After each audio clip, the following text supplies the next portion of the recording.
Alright guys, I want to show you guys a little video here on how I make these the cheap Chinese LEDs controllable. So these are the Philizon ones. They're the little newer LEDs that have the SMD chips in them. Doing this mod years ago, there used to be a problem with that. They would only go down to 10%. They wouldn't actually shut the lights off.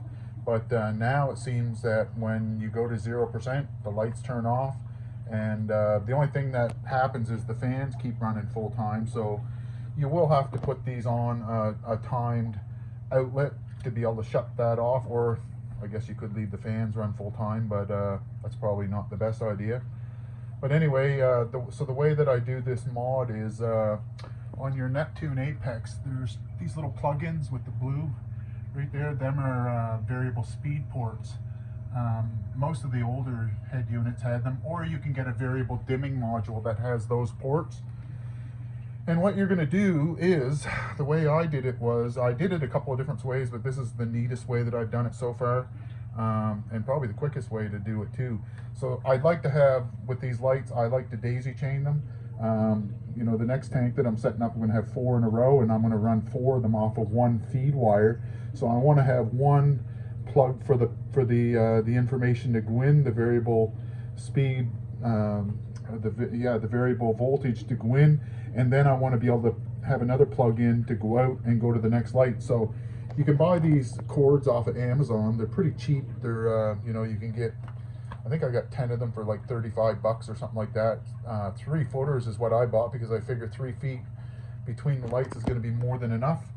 And then the other thing that I bought was these little clips.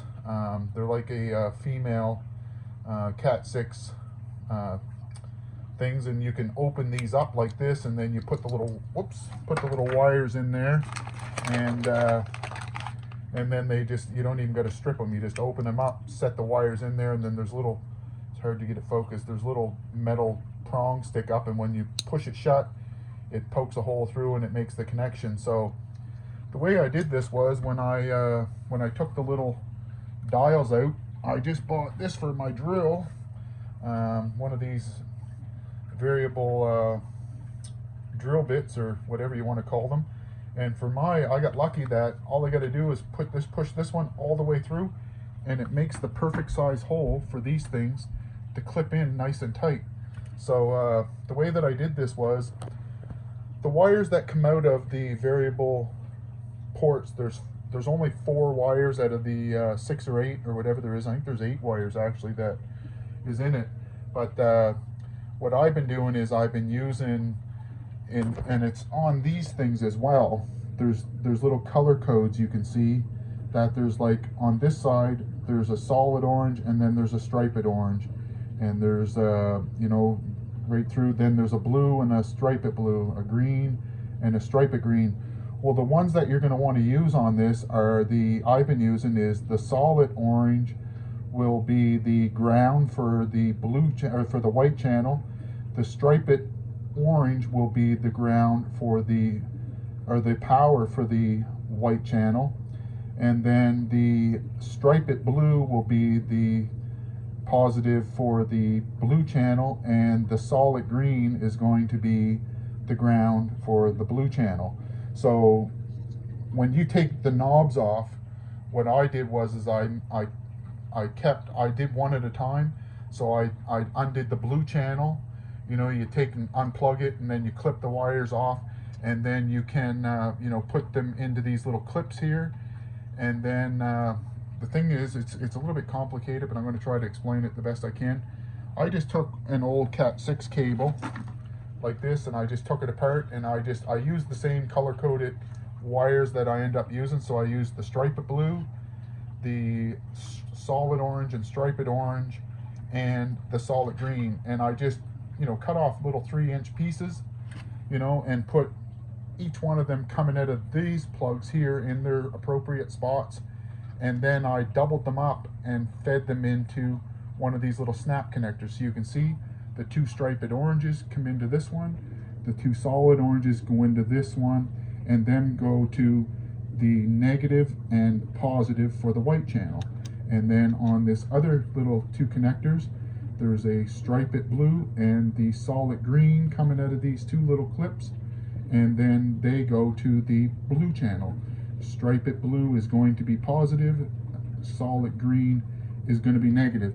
And if you do it that way, when you plug it into your apex and plug this in, you're going to be able to find the two variable dimming ports that are going to be able to control these. So right now I've got the on the apex, I've got the variable speed ports turned to 0. So if I was to unplug this plug, what's going to happen is without the dials, without anything plugged in, like if you take this apart and unplug the plug from the variable, or from the little dimming module, then what will happen is the light will turn on 100%. So if there's no connection made, both channels go to 100%. But when I plug this back in, you can see it's going to turn both channels to 0. Now, if I was able to, I'd open up my app on my Neptune and I could slide my little toggle to automatic, and I think it's probably set right now to like 30% and 10% white, and you would see the channels would dim down. So what this does is it just makes it so you can take one of these $126 lights and make it so that it's controllable by your apex. And I've got I've got 13 of them I think running right now, and I've got 4 more coming for another grow out tank, and they seem to grow coral just fine. I've had Euphyllia under them, I've had Zoas under them, and they seem to do just great. So yeah, this is kind of a little bit neater way. Now I don't have to do any.